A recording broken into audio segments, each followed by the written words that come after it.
numpy에서 제공하고 있는 몇 가지 내장 함수들 좀 살펴보면 여러 가지가 있겠지만 그중에서 그냥 우리가 간단하게 확인해 볼 수 있는 것은 최소값을 구하거나 최대값을 구하거나 합계나 평균 혹은 표준 편차나 분산 같은 것들을 구하는 일에 이 numpy의 내장 함수들을 활용을 해볼 수 있게 될 거예요. 자, 그래서 뭐 간단한 예 위주로 본다라고 하면 다음과 같이 우리가 뭐 2차원 배열이 있다라고 가정을 해봤을 때 이게 뭐 학생들의 점수이다라고 가정을 해보자는 말이에요. 뭐 어떻게 의미를 부여하느냐에 따라 다르겠지만 첫 번째 그룹이 1번 학생의 점수, 두 번째 그룹이 2번 학생의 점수, 3번 학생의 점수, 4번 학생의 점수 뭐 이렇게 생각해 볼 수 있겠죠. 그리고 각 점수의 첫 번째 컬럼이 뭐 중간고사 점수, 뭐 기말고사 점수, 뭐 과제 점수 뭐 이런 형태로 나열한다라고 한다면 이런 여러 학생들에 대한 점수를 2차원적인 형태로 하나의 리스트로 구성을 할 수 있을 거예요.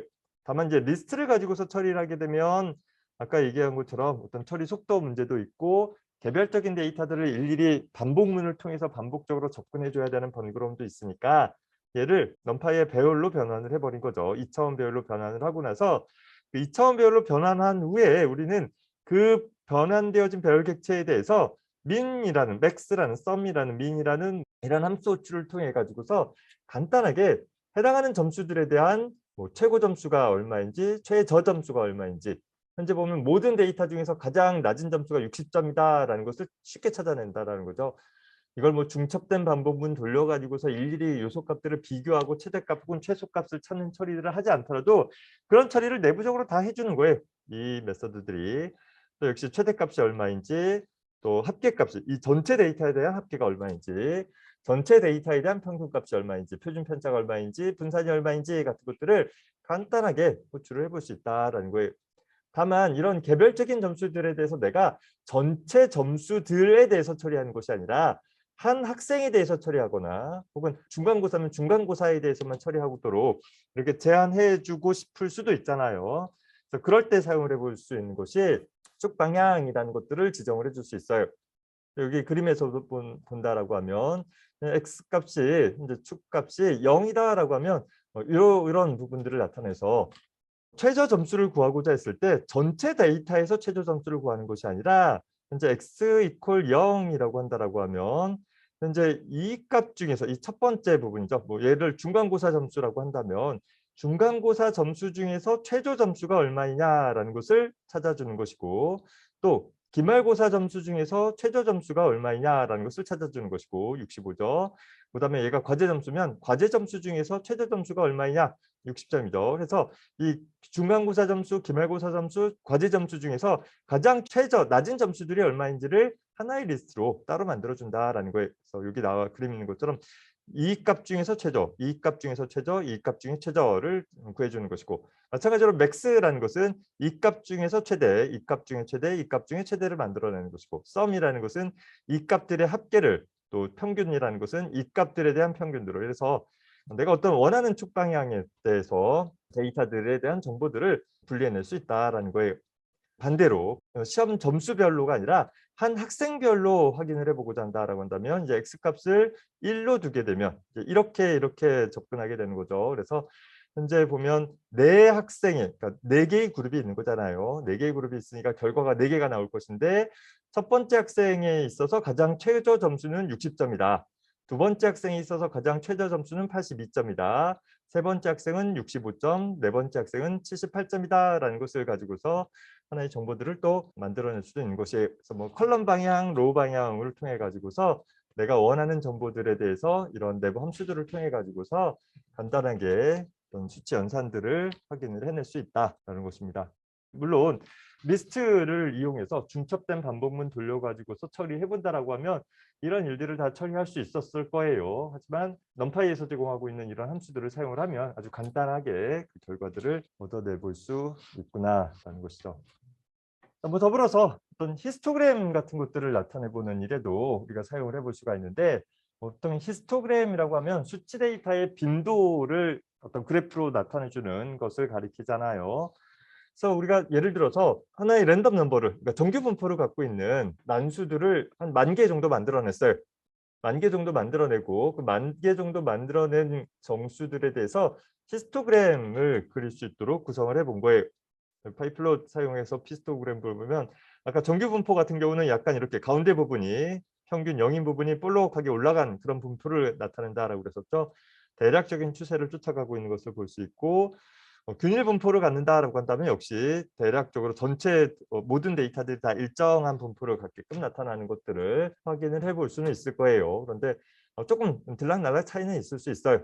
역시 난수이기 때문에 우리가 주사위를 던진다 하더라도 어떤 특정 숫자가 더 많이 나올 수도 있잖아요. 물론 그 개수가 사례가 많아지면 많아질수록 점점 그건 평탄화지게 되겠죠.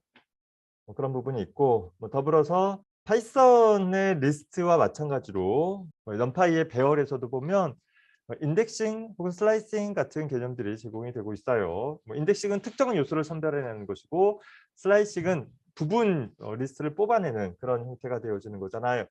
그래서 보면 현재 내가 어떤 임의의 정수들을 만들어냈다라고 했을 때 1부터 99 사이에 있는 정수들 10개를 만들었다라고 했을 때 그 만들어진 부분에 대해서 이렇게 우리 리스트 사용했던 것과 마찬가지로 1,5라고 하면 1번부터 5번 전까지의 부분 배열을 만들어라라는 형태가 되는 거겠죠.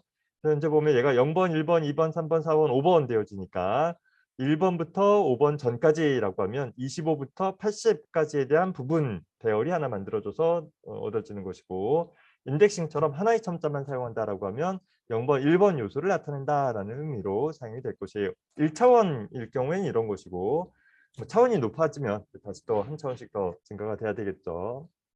더불어서 논리적 인덱싱이라고 그래서 이제 내가 원하는 데이터들을 출현했는데 어떤 순번에 따라서가 아니라 어떤 조건을 기술을 하고 그 조건에 부합되어지는 값들만 출현해는 일에 활용을 해볼 수도 있어요.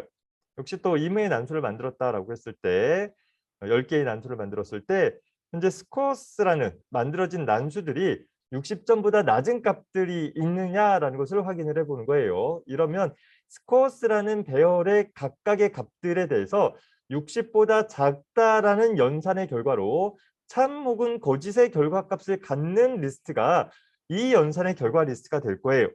그런데 특이한 것은 그 결과 리스트를 현재 인덱싱 연산에다가 다시 사용을 할 수 있다는 거예요. 그렇게 되어지면 스코어스라는 배열에서 점수가 60점보다 낮은 점수들만 결과로 하나 묶어서 하나의 배열을 별도로 만드는 것이 만들어진 결과 보면 60점보다 더 큰 값들은 다 제외되어지고 60점보다 작은 값들만을 갖고 있는 그런 배열이 결과 배열로 만들어진 것을 볼 수 있죠. 역시 반복문을 통해서 내가 따로 리스트를 반복적으로 접근하고 비교하고 새로운 리스트 만들고 이런 일 없이 그냥 간단한 연산을 통해 가지고서 원하는 결과를 얻어낼 수 있다라는 것이 특징적인 것일 것입니다. 더불어서 2차원 배열 같은 경우에서도 슬라이싱 연산을 한다라고 한다면 2차원적으로 구성되어진 부분에서 부분을 뽑아낼 때 사용을 해볼 수 있는 거예요. 현재 보면 역시 어레이를 이중 리스트를 통해 가지고서 하나의 2차원 배열을 만들었다라고 했을 때 그 자체를 출력하면 리스트 그 자체처럼 똑같이 출력이 될 거예요. 자, 그런데 내가 이제 슬라이싱 하기를 네모 가로 안에 첨자로 구분을 하기를 0:2라고 됐어요. 자, 그러면 현재 그룹의 번호가 0번 그룹부터 2번 전까지인 거죠. 자, 그룹의 인덱스가 이쪽 부분이라고 했었어요. 그래서 0번 그룹부터 2번 그룹 전까지니까 0번, 1번 그룹 이 두 가지 그룹이 되겠고 자, 0번 그룹과 1번 그룹에 대해서 두 번째 부분은 1번부터 3번 전까지라고 했으니까 자, 요소 인덱스가 1부터 3번이라는 것은 2번 다음이니까 1번, 2번이라는 것이 요소 인덱스가 되죠. 그래서 그 두 부분이 일치하는 0번, 1번 그룹에 대해서 1번, 2번 요소들만을 꾸려진 그런 부분 2차원 배열이 혹은 행렬이 반환되어지는 것을 살펴볼 수 있다라는 거예요.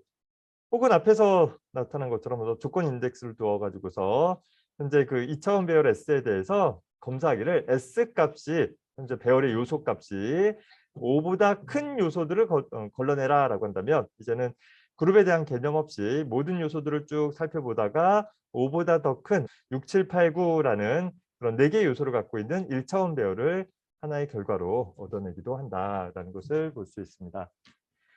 이런 식으로 우리가 다양한 수치 데이터들을 내부적으로 효율적으로 구성할 수 있을 뿐더러 또 효과적으로 또 간편하게 어떤 원하는 데이터들에 대해서 어떤 처리를 수행을 할 수 있도록 만들어진 모듈로서 numpy라는 모듈이 있고 뭐 이런 모듈을 이용해서 뭐 데이터 분석이나 데이터 시각화 같은 것들에 종종 활용이 되어지기도 한다. 뭐 텐서플로우 같은 뭐 인공지능 관련한 부분들도 다 넘파이를 기반으로 해서 구현이 되어 있다라고 그래요. 그래서 여러분들이 뭐 이번 학기는 파이썬에 대한 기초 프로그래밍에 대한 내용들을 다뤄보고 있지만 이제 이후에 여러분들이 이 내용들을 기반으로 해서 컴퓨터를 통해서 여러분들의 전공을 공부해 나가면서 뭔가 필요한 어떤 처리들을 해 나간다라고 했을 때 그런 부분에 활용되어질 가능성들이 많이 있을 것이다 생각이 듭니다.